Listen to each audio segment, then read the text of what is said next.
Okay, so I guess we're right on time. So I'll start with the introduction and yeah, let's get started. So hi, everybody.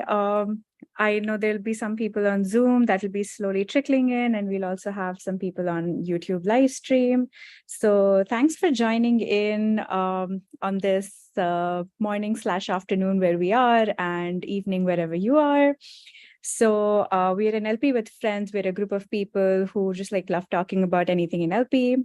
And we love having students over to give talks about their research work in a friendly environment. So our call for nominations is always open. We're specifically looking for speakers for academic year of 2023 to 24. So this fall and next spring.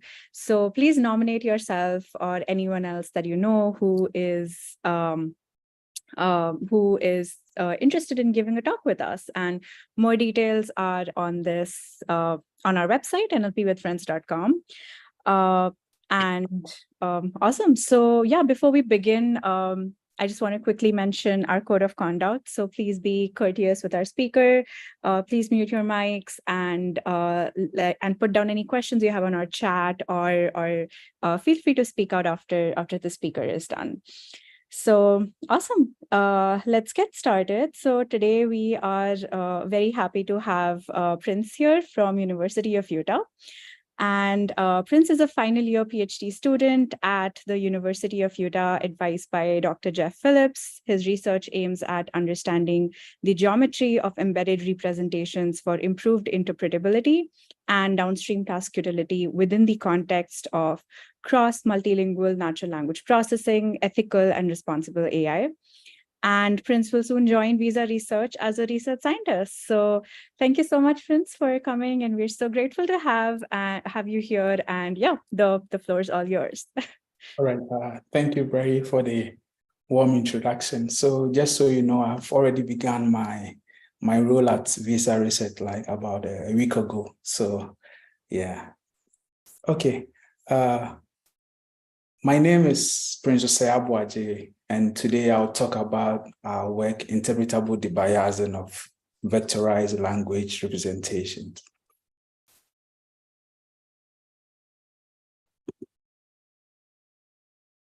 I'm Prince Osei Aboagye, and today I'll talk about a paper titled Interpretable Debiasing of Vectorized Language Representation with Iterative Orthogonalization. And this is a joint work between the University of Utah and Visa Research. So to start off, I'd like to give a brief overview of what high-dimensional vectorized embeddings are and why they are relevant. So high-dimensional vectorized embeddings of data like images, text, and audio forms a very core or key element of the majority of machine learning tasks. And they are useful because they facilitate learning, understanding of concepts, and feature space representations. We can think of embeddings in machine learning as the mapped vector representation of data entities in high dimension. So for instance, given your raw data, you feed it into an embedding model to generate these vector embeddings. And these vector embeddings are able to capture significant relationship and meaningful patterns in the input data. So using a self-supervised learning approach, what happens here is that our embedding model learns from unlabeled data by learning to predict max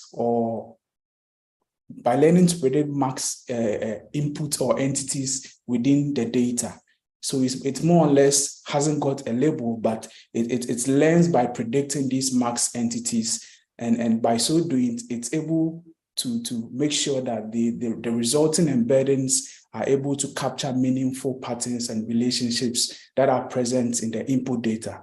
So whether it be that you are building an object detection model, a translation model, the excellent starting place is your embeddings. So for instance, when you look at the the embedding models between our objects, which could be our input data, and the resulting vectors in the image below. What happens here is that these embeddings are then used for downstream tasks because they are useful in a sense that they've been able to capture the meaning and the meaningful patterns and structures that are present in our data.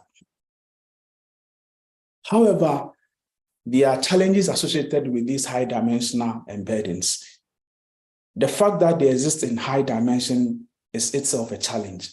This makes it very difficult to think about these embeddings or to have this or to conceptualize the structure of these embeddings, because moving from or beyond 3 dimension, it's very hard to think about these high dimensional embeddings. And it also makes it very difficult to analyze them or obtain these or tease out these meaningful patterns within the embeddings. And aside from the challenge of they existing in high dimension, they also do come with their inherent challenges, such as bias, lack of interpretability, and inherent structural profiles. So the way forward is geometric approaches.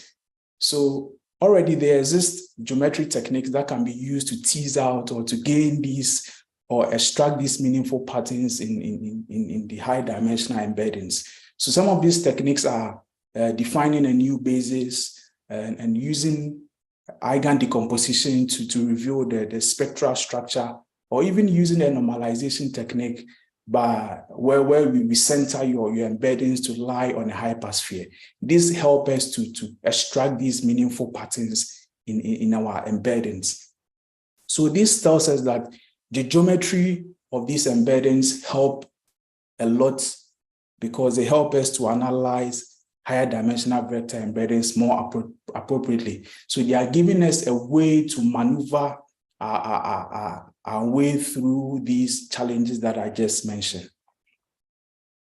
And also, as I said previously, this motivates us, or this tends to give us the feel that there's a need for us to understand the geometry of these high dimensional vectorized embeddings. Because if we can use these geometric tools to gain this insight, that means that if we're able to come up with more geometric techniques, then analyzing these high dimensional vectorized embeddings will be very useful. So this motivates the central theme of my thesis or my PhD work. So for the past 5 years of my PhD life, I spent it trying to understand the geometry of high dimensional structured embeddings within the context of cross-lingual embedding alignment and concept debiasing and the interpretability of representations. And this gave rise, or out of this emerged 4 separate projects. However, for this talk, I'm going to stick to the third theme, which is interpretable bias mitigation.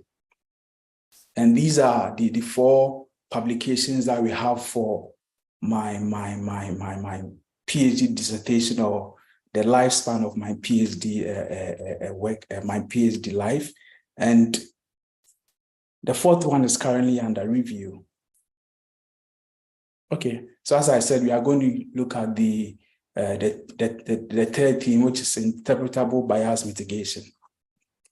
Okay, AI safety. I know we've all heard of this phrase, and we keep hearing about this phrase a lot over the news, even on social media. We keep hearing AI safety. And AI safety shouldn't only be a source of concern to the direct players in AI, or the individuals or the players who keep working on these AI models and coming up with these AI algorithms. I believe it's also a source of concern to the end users as well. We want these AI models to be beneficial to we as human beings and other entities, and not pose risk to humans or other entities as well. And here are a couple of news articles that shed light on the need of we taking a step back and looking at AI safety in its entirety. Okay, now let's dive into the paper I want to present today. So deep learning models process large amounts of textual data, especially if you are going to do a certain language or NLP task. You tend to process these tests through your deep learning model to enable to accomplish your task. And before you do that, you need these embeddings. So you need to generate these embeddings, and then you use them for your downstream tasks. Even for you to feed in your words in your deep learning model, you need some representations. So meaning that representations in NLP or in whatever work you are doing in terms of AI is very important. So you can think of these embeddings as you having these black box model. So there are existing algorithms like word2vec, the existing algorithm like fasttext, and now there are also these pre-trained language models that out of it you can get these textual representations of your data. So what you do here is that you pick a bunch of your textual data, you feed it into this black box model here, and then it generates this dense vector representation. And these dense vector representations are able to capture these meaningful patterns and relationships, such as man is to woman and then king is to queen. However, these language representations are biased. They tend to capture a significant amount of stereotypical associations like age, race, gender, and religion. So when you look at the image here, we see that when we consider the ethnicity, that concept or direction, and gender direction, there are certain roles or white color roles that are directly associated with European Americans and gendered males, and blue collar jobs tend to be associated with African Americans and gendered females. And this is a source of what concern. Also, when you look at the age direction to our right, you see that there are certain words that tend to be associated with the youth and the aged as well. So bias tend to creep in, or they are captured in these language representation, and we need to take care of this bias as well. Okay, so in as much as ChatGPT has impressed a lot of people, users and corporate entities, it has also brought the attention of bias amplification, and it's an issue that tends to happen in these language models. They tend to amplify the bias that already exists in these representations. And this is just a snapshot of where ChatGPT exhibited occupation bias and sexist behaviors. Okay, so now let's look at how, from the standpoint of representation, how is the debiasing done. So here we are going to look at debiasing through post-processing. So there are other approaches where you have to retrain your model one more time, or you have to retrain your language model and put in certain checks or put in certain algorithms to make sure that during the learning process, it is mitigating the bias in the representation. Or what you can do is that after you train your model, you extract these representations and then you rectify them. Or another step is to also inculcate them into the learning process and then rectify. But here we are just going to look at debiasing by post-processing. And this is very cheap in the sense that it's not expensive, because training these large language models are expensive, they take time, and also when you chip in this issue of climate challenges, then it's also another challenge that we are also seeing. So it saves us a lot of costs, and also it's also less expensive in terms of having to train them. Okay, so to debias your representation through post-processing, we have two steps. First of all, you have to identify your concept subspace, and the next thing you do is that you debias or you entangle these subspaces that you've identified that is capturing the bias. Okay, so to identify your concept subspace, there are a whole bunch of approaches. You could use PCA, you could use PCA pair, you could use you could train a classifier, and then you learn the normal to the classifier as your subspace. And there's also the two means approach. However, in our work, we use the two means approach, and and as I talk, you're going to get to know why we use the two means approach. Okay, so the two means approach, what it stands is that given your gender concept, for instance, given a concept, so here we can say we are looking at the gender concept. You can say we are looking at the sensitivity concept. So when we consider the gender, when you look at the gender concept, we are going to identify two groups within the gender concept. So here, the groups that we considered is the male group and then the female group. So here, A stands for male gendered words and B stands for female gendered words.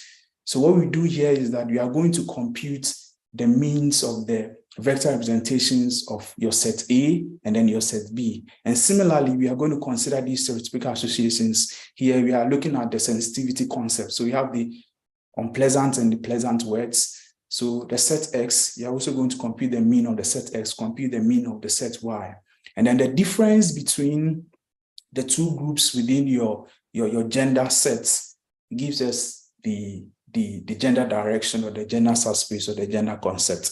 And then there's also the difference between the pleasant, the mean of the pleasant and the pleasant words also gives rise to the sensitivity concept. So this is the whole idea behind the two means approach that is used to determine the concept or the gender, the direction of the subspace. Okay, here are some popular debiasing techniques. And the first three are projection-based methods. So when I talk about projection-based methods, what I mean is that what happens here is that you first of all identify your bias direction. So these approaches assume that bias exists only along a single direction. So if I want to consider gender and occupation bias, I'm only going to look at just the gender direction. So first of all, you are going to determine your bias direction, and then you project all your embeddings along the bias direction. So if you are looking at gender, you are going to project all our embeddings along the gender direction, and then identify the components along this direction, and then remove them from all our embeddings. And by so doing, we debias our embeddings. However, the problem here is that you tend to lose these concept information that could be relevant in a downstream task, particularly for a language task where you need this semantic information, so you need this concept information also to be relevant for your downstream task. So this approach distorts concept information.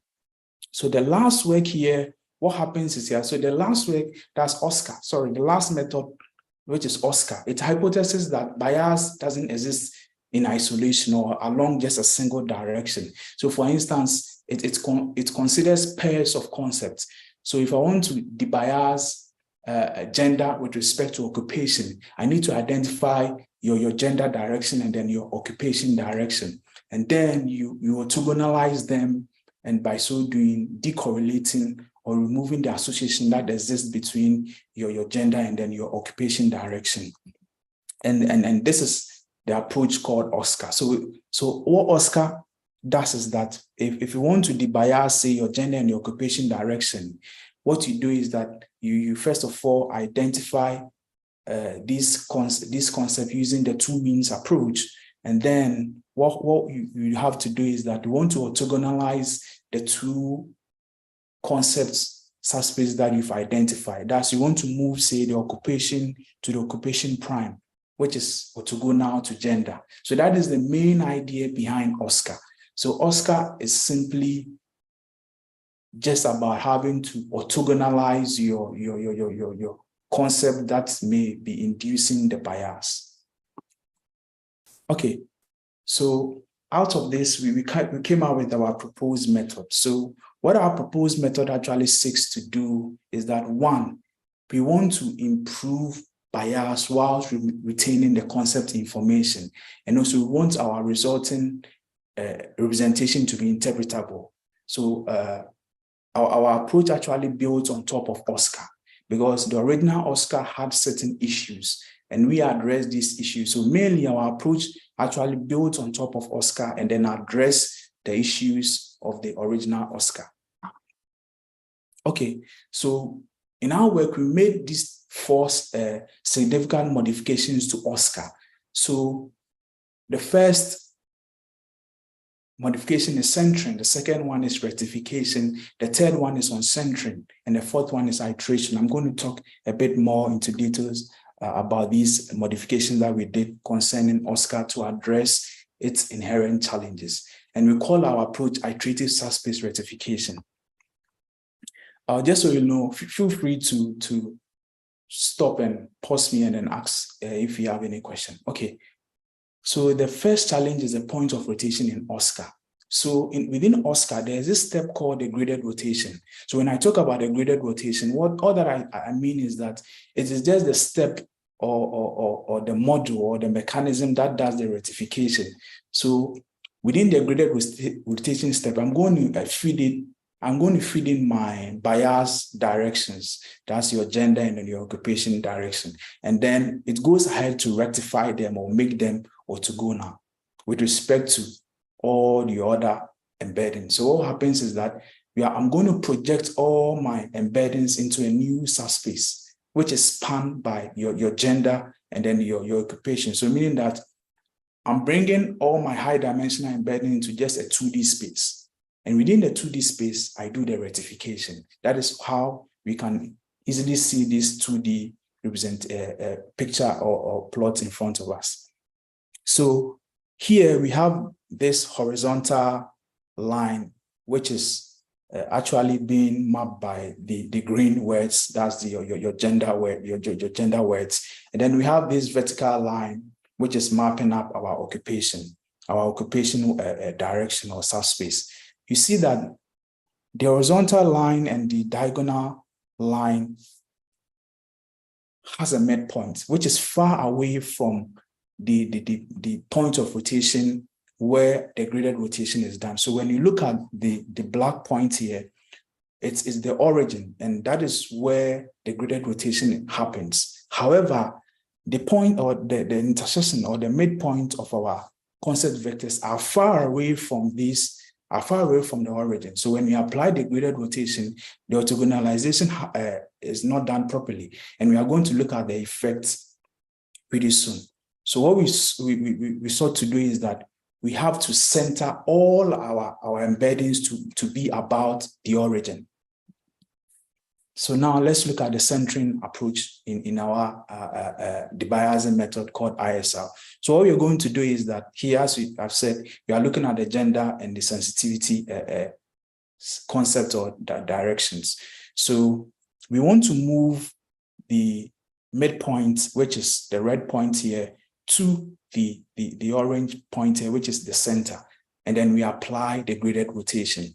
So once we have your 4 sets, we are going to compute the means of your 4 sets and then find the midpoint of these 4 sets. And then you subtract it from all your embeddings, thereby shifting all your embeddings to be oriented about the origin.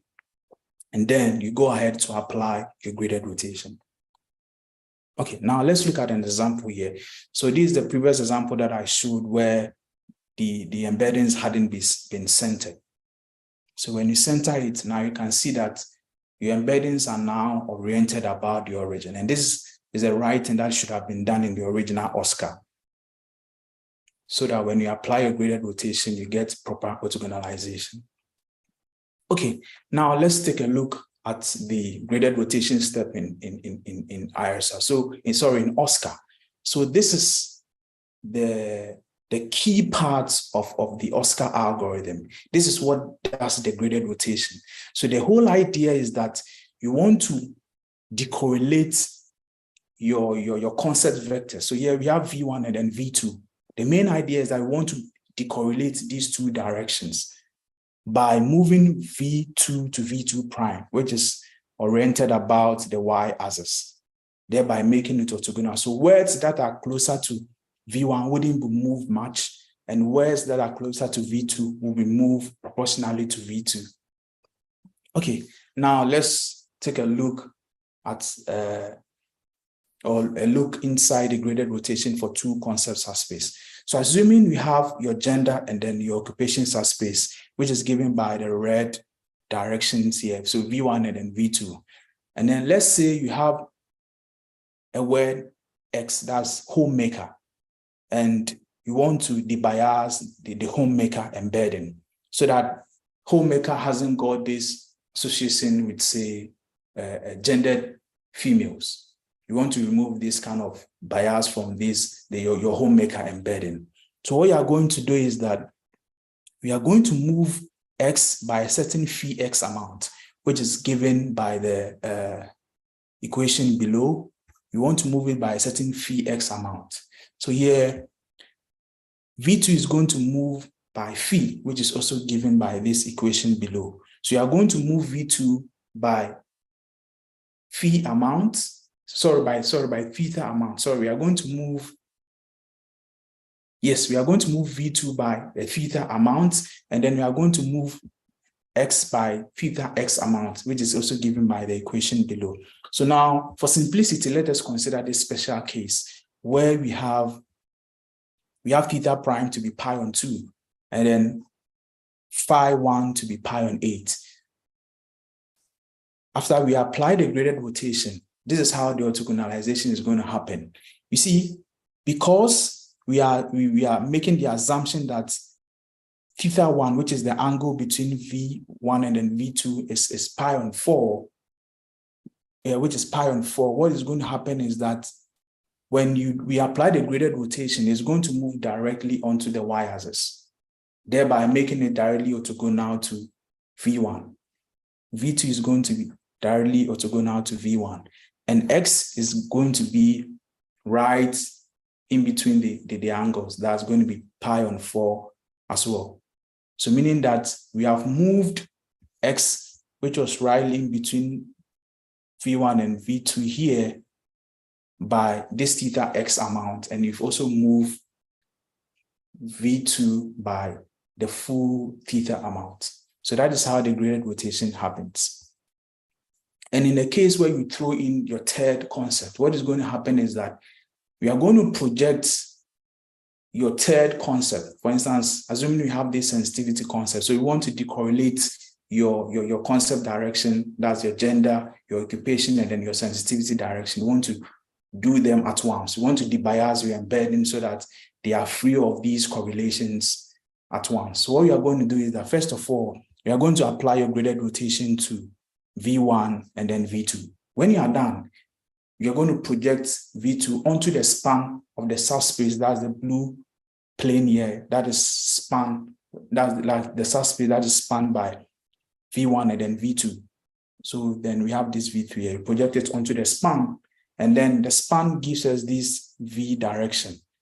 Then we apply the graded rotation to the 2D space that is spanned by V and then V3 to also make it orthogonal. So that is our approach. So assuming you have, say, 100 subspaces that you want to decorrelate, you are going to do that. You are going to do it in pairs because the graded rotation just accepts two subspaces.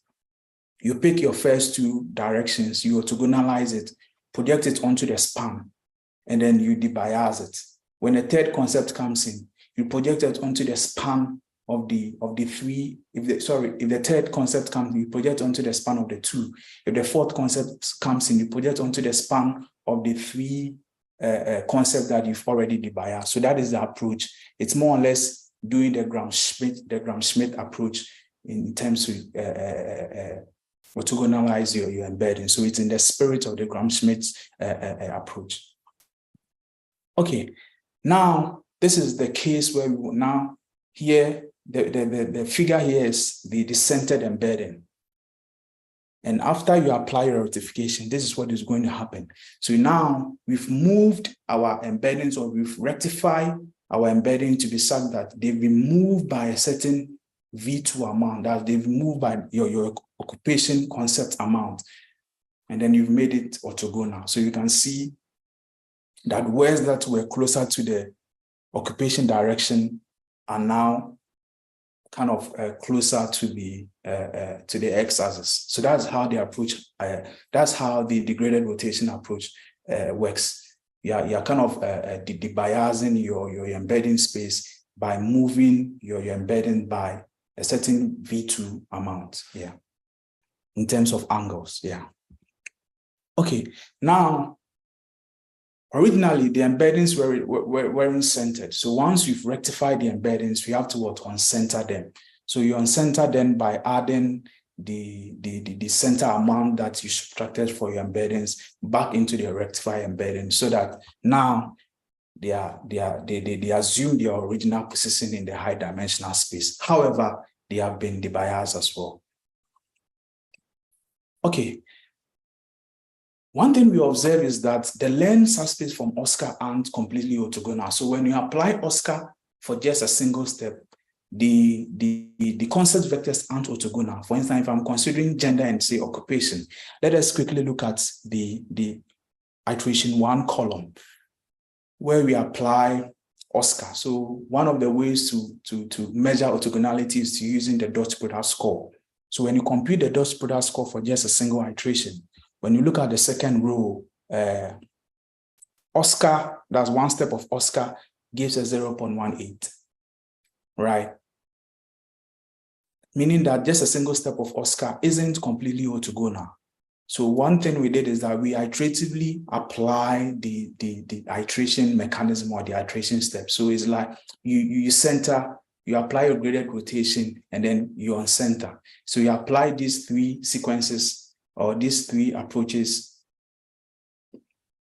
several times until the dot product all gradually converges to 0. So we can see that when we applied our approach more than once, we're able to completely orthogonalize these 2 bias directions down up to 0. And this is very beautiful because it has a lot of direct applications to approaches like out of distribution detection. Because when you are doing, say, out of distribution, you want more or less your concept to be highly dispersed, different concept to be highly dispersed, and you want entities of the same concept to be compact. So if there's a mechanism where you have identified concepts where they can become completely orthogonal, then it has got this direct application to these areas. So I'm going to talk about it a bit more in our future, in the future work section. Okay, one of the classical ways of measuring weights, measuring the level of bias in your embeddings is using the weight score. So let's say we start off with, say, X and Y sets. X is the definitionally male words, and Y is basically the definitionally female words. And say we want to compute or measure the level of stereotypical association between these 2 sets, say A and B. So basically what you are going to do is that you are going to measure a similarity, measure it using some form of similarity score or similarity metric. And here the cosine similarity is what is used. So assuming that the W word here is a male word, it's going to have a higher correlation to it's going to have a higher correlation to the elements in set A, because it's a male word and it's stereotypically male professions, and vice versa. So if it's a female word, the first element here or term here is going to be low in terms of the cosine score. And the last equation below is having to just aggregate it over all your X and your Y sets. So that's what the cosine, that's what the weight score measures. It measures this, gives us the level of bias in terms of these stereotypical sets that we are looking at. And it's always going to be lie between -2 and then 2, where 2 means higher bias and 0 means low bias. Okay, now we consider the various pairs of concepts, and we can see in the last column that Oscar actually does a good job of getting the weight score closer to 0, and that is very good, meaning that Oscar does well as compared to the already existing method in terms of removing bias in these language representations. Also, we came up with this metric known as the sweet score. So a very good advantage of this score is that, you see, as I said, the projection-based methods removes these concept informations, and then you might need them in a downstream task. So our approach is saying that instead of having to project your embeddings away from the bias direction, why don't you just modify them along this direction and still keep your concept information within these embeddings, which will tend to be meaningful or useful in downstream tasks. So we came up with this sweet score. So what the sweet score? So the sweet score is in line with the spirit of the weak score. However, just that the sets that you feed in is what is different. So instead of having two separate polar sets, like say having your definitionally gendered words and your stereotypical sets, in this case, you have just two sets that we could be, say, your gendered sets. And then so here X is basically your definitionally male words, your Y is basically your definitionally female words. So what you do is that you're going to randomly split your X into two sets, randomly split your Y into two sets, and then you compute the weak score. And the advantage here is that if the information within your weak score has been preserved, then your before and your after sweet score should remain the same or should increase, because you have this you have your X set, which inculcates your definitionally male words, and you want the information, that's the similarity within the X set, to be high if you are comparing it to itself, and then the similarity between the Y set to be high if you are comparing it to itself. Because if you've not modified your gender information and you are still comparing it to itself, it has to give you a higher score. So a higher score, about say 2, meaning that you've really preserved your concept information. So here we clearly see that when you look at the last column, which is our proposed method, the sweet score are almost closer to 2. But the catch here is that when you look at the Ph.D column, that's the hard debiasm, you realize that they are also very competitive as compared to our results or the numbers that we got for IRIS. And this is because hard debiasm fix the words that you use to compute your concepts. You don't debias them. So meaning that you are only debias all the words except the words you use to compute your subspace. So the information still remains intact. That explains why the score is very high on hard debiasm. Okay, we also did that not only on words, but also on sentences as well. And this also follows the spirit of the WIT score. But in this case, you have a neutral template, and then you fix the words that you were using originally for WIT to obtain this embedding sentence representation. So what you do is that within the last layer of your pre-trained language model, we are going to obtain the token representations of your template. Then you average these token representations as the vector representation for your template sentences, and then you compute the weight as well. And we can clearly see that our approach in terms of debiasing gender, in terms of gender debiasing, these pre-trained language models also does well, as compared to already existing models as well. Okay, as I said, our approach can be used to debias 3 concept subspaces. So here, what we did is that we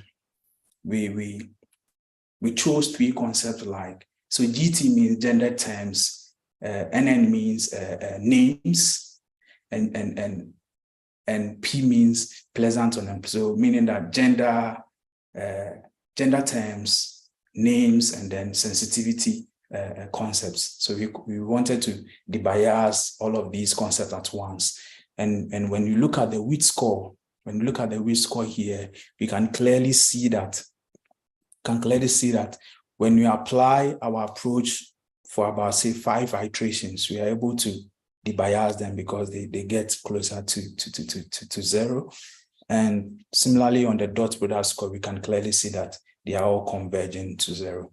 And when you look at the sweet score, we are. So the benchmark is 2, and you can clearly see that it's higher. So meaning that we are, in as much as we are debiasing these embeddings, we are still keeping this concept information that could prove useful in downstream tasks like NLI.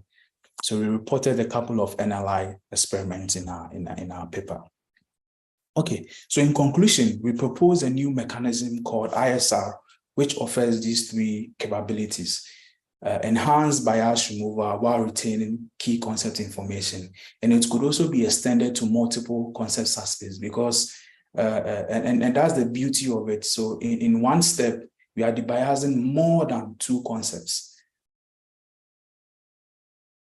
And the last step is that ISR offers us the flexibility of encoding our embeddings into a new basis that are coordinates aligned. Because first of all, you fix one of your concept direction onto your y-axis, and then you fix the other one onto the other coordinate axis, and then the third one you debias it, get it oriented onto the third natural coordinate. So it's more or less you are having these interpretable representations of your embeddings. So if assuming in a particular task where you are not interested in your gender information, you can turn it off by setting those direction, setting the information along that direction to be 0.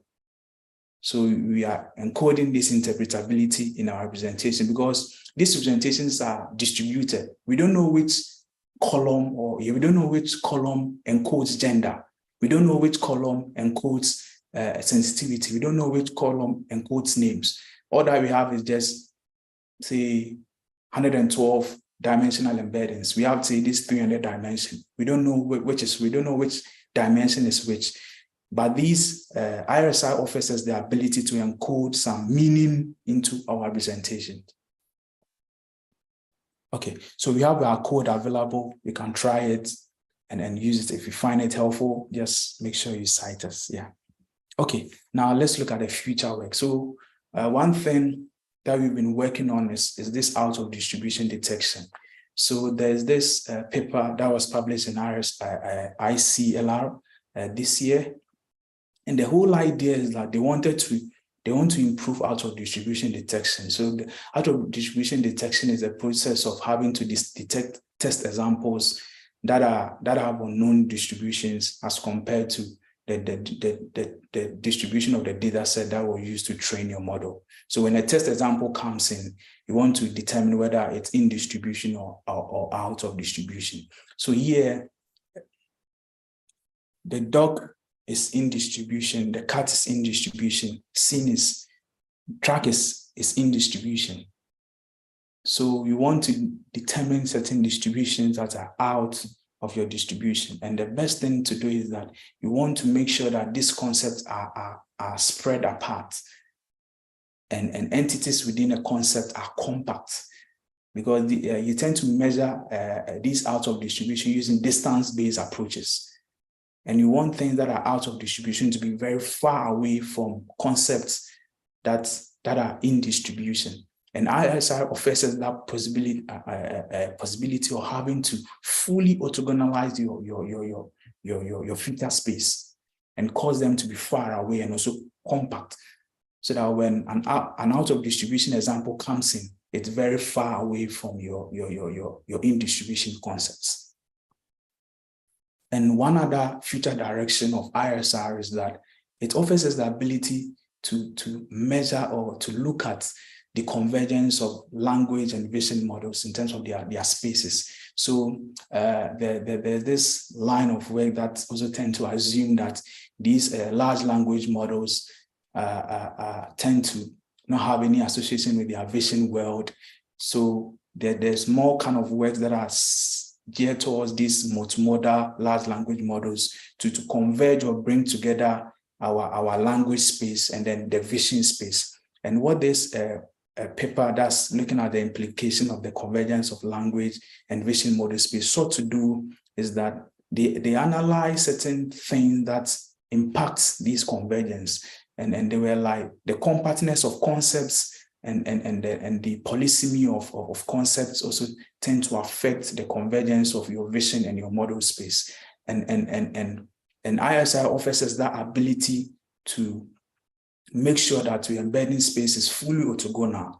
That's concepts are far away, different concepts are far away from each other, and concepts of a particular class to become compact. So that when you are aligning concepts from your image and then your language space, you can get a very good, mapping. And this can help because when you prompt your model and then you are able to use your vision information that aligns with a particular concept, it can help the model to give very good, accurate result because it's not only looking at textual encodings or textual representations, but the vision encodings can also help it to give accurate informations. And having to make them, having to modify your space a bit using ISR could also help. Yeah. So these are the future work that we are looking at. And I'd like to acknowledge my sponsors from NSF and VISA and my collaborators as well. Thank you for your time. Thank you for your talk, friends. This was really interesting, specifically for somebody who doesn't have any background in these embedding-based debiasing approaches. This was very, very interesting, and I could follow through the talk. Thank you. Yeah, I'll quickly ask if there are any questions from people who are on our Zoom call. Feel free to unmute yourself and introduce yourself in a line and then ask questions to our speaker.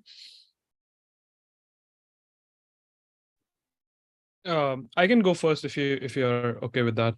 Oh, okay. Yeah. So I'm Sanchit and I'm a PhD student at University of Virginia. I'm currently interning at Amazon. And really, I really appreciated your talk. It's a subject which is very close to my own research as well.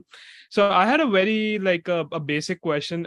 If it's possible, can you go to the second slide in your proposed method? The second one, or one more. Move forward.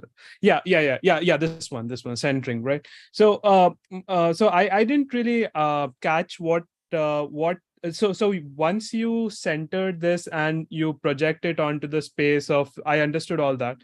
But how do you ensure, for example, in this case, it's only gender and occupation, right? So the relative.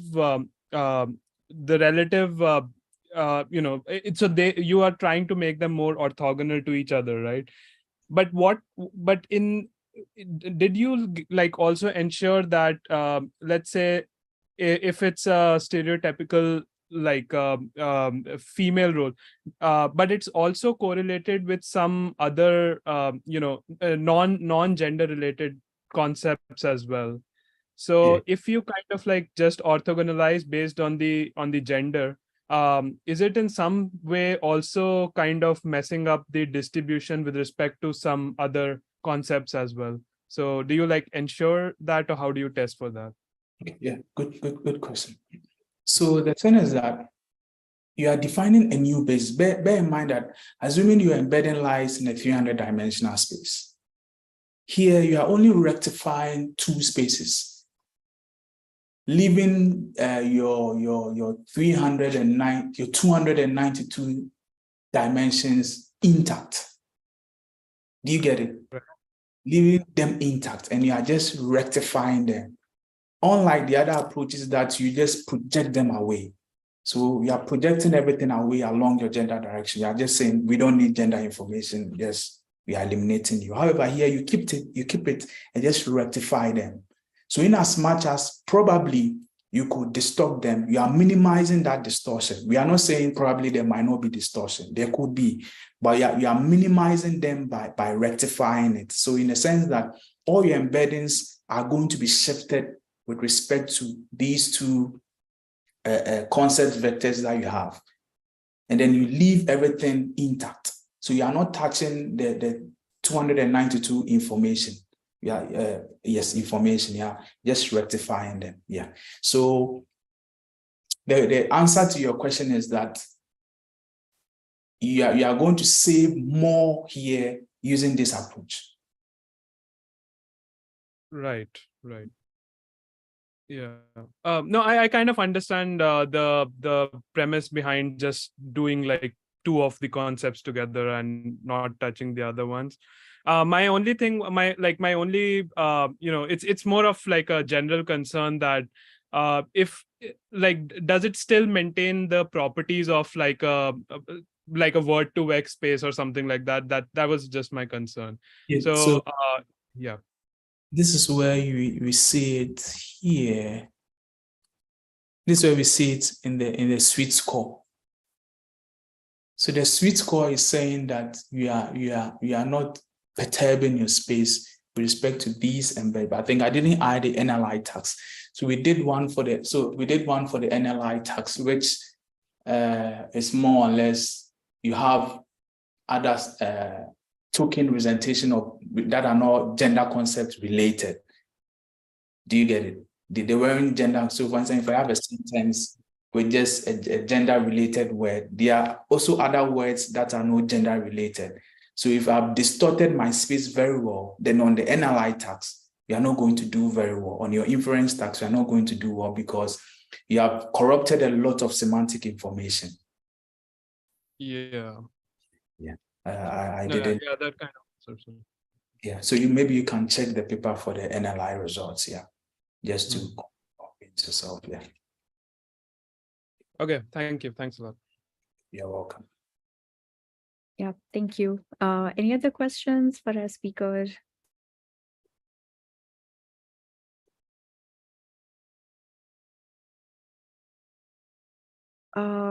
Awesome. Yeah. So I had a question actually. So I was very interested in what you mentioned about the out of distribution detection properties of using this kind of like a orthogonalization approach. Maybe like a question that I had was that often in OOD situations, like even like apart from like certain concepts, like their associations or their context also changes. Like, for example, that classic cow in a beach and cow in a farm example of OOD detection. In these kind of situations, the concept of a cow changes with respect to the context that it is present around, in the background and the environment it is present around. And given that BERT or like other or these kind of embeddings are like more contextual embeddings, like I'm just curious how difficult is it to like use these kind of like orthogonalization approaches, specifically given that your entire context might change in an OOD setting. I'm not sure if my question is clear, but I think this is a good question in the sense that it has got a decaying process. So even in the results we are getting, we realize that in some instances, ISR it sees that decaying approach.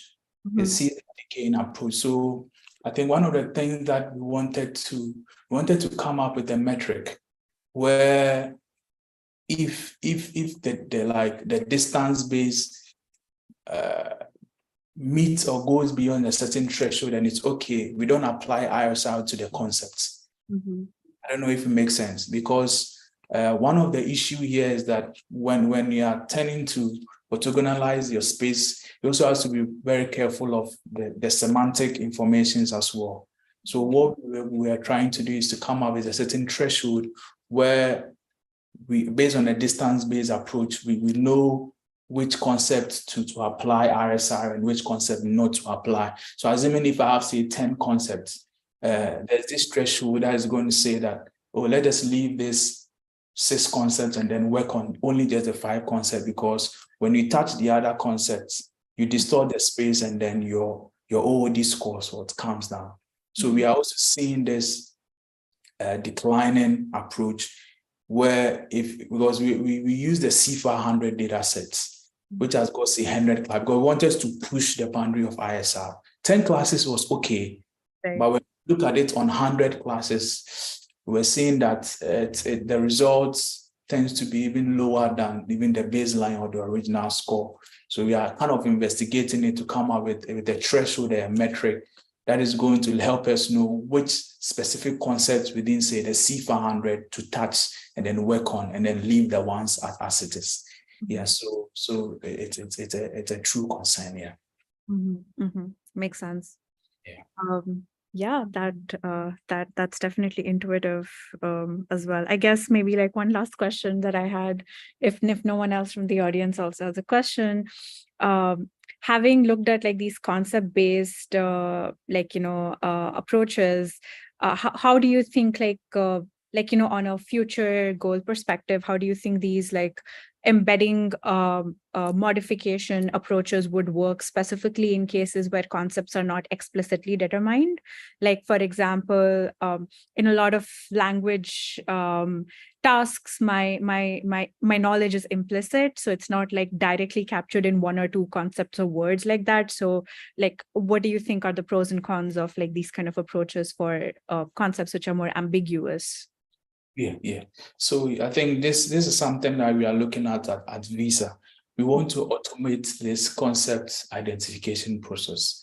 And I think one of the things, I'll not go into detail, but one of the things we are actually looking at is, for instance, if you have, say, an image caption, and assuming I pick certain female images of females, right, and say things that ladies are doing or females are doing, and I come up with, say, an embedding approach to look at the similarity of words of females in the image and then their captions, so that if we look at, say, certain clusters, so we are going to investigate using a visualization tool.